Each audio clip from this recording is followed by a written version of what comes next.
Hello everyone, welcome back to my YouTube channel.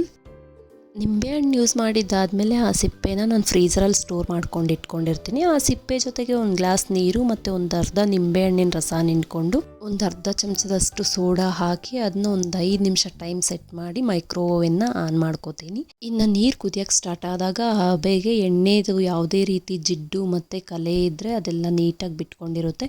ಆಮೇಲೆ ನಾವು oven of ಮಾಡಿಕೊಂಡು ಅದರಲ್ಲಿರೋ ಪ್ಲೇಟ್ ಎಲ್ಲ ರಿಮೂವ್ ಮಾಡಿ ಒಂದು ಟಿಶ್ಯೂ ತಗೊಂಡು ನೀಟಾಗಿ ವೈಪ್ ಮಾಡಿಕೊಂಡ್ರೆ ಕ್ಲೀನ್ ಆಗಿಬಿಡುತ್ತೆ. ಇನ್ನು ಓವೆನಲ್ಲಿ ಫುಡ್ ಐಟಮ್ಸ್ ಬಿಸಿ ಮಾಡೋದ್ರಿಂದ ಕೆಮಿಕಲ್ಸ್ ಎಲ್ಲ ಯೂಸ್ ಮಾಡಿ ಕ್ಲೀನ್ ಮಾಡ್ಕೋಬಾರ್ದು. ಹೊರಗಡೆ ಕೊಲಿನ್ ಯೂಸ್ ಮಾಡಿಕೊಂಡು ಕ್ಲೀನ್ ಮಾಡ್ಕೊತಾ ಇದ್ದೀನಿ. ಸಿಂಕ್ ಹತ್ರ ಟೈಲ್ಸು ಮತ್ತು ಟ್ಯಾಪ್ಸ್ ಎಲ್ಲ ವಾಟರ್ ಮಾರ್ಕ್ಸ್ ಆಗಿರುತ್ತೆ. ಸೊ ನಾನು ಇದೇ ನಿಂಬೆಹಣ್ಣಿನ ಸಿಪ್ಪೆಗೆ ಸ್ವಲ್ಪ ಸಬೀನಾ ಪೌಡ್ರ್ ಹಾಕ್ಕೊಂಡು ನೀಟಾಗಿ ಉಜ್ಕೊತಾ ಇದ್ದೀನಿ. ಈ ರೀತಿ ಮಾಡೋದ್ರಿಂದ ವಾಟರ್ ಮಾರ್ಕ್ಸ್ ಎಲ್ಲ ನೀಟಾಗಿ ಹೋಗ್ಬಿಟ್ಟು ಹೊಸದ್ರ ಥರ ಆಗಿಬಿಡುತ್ತೆ.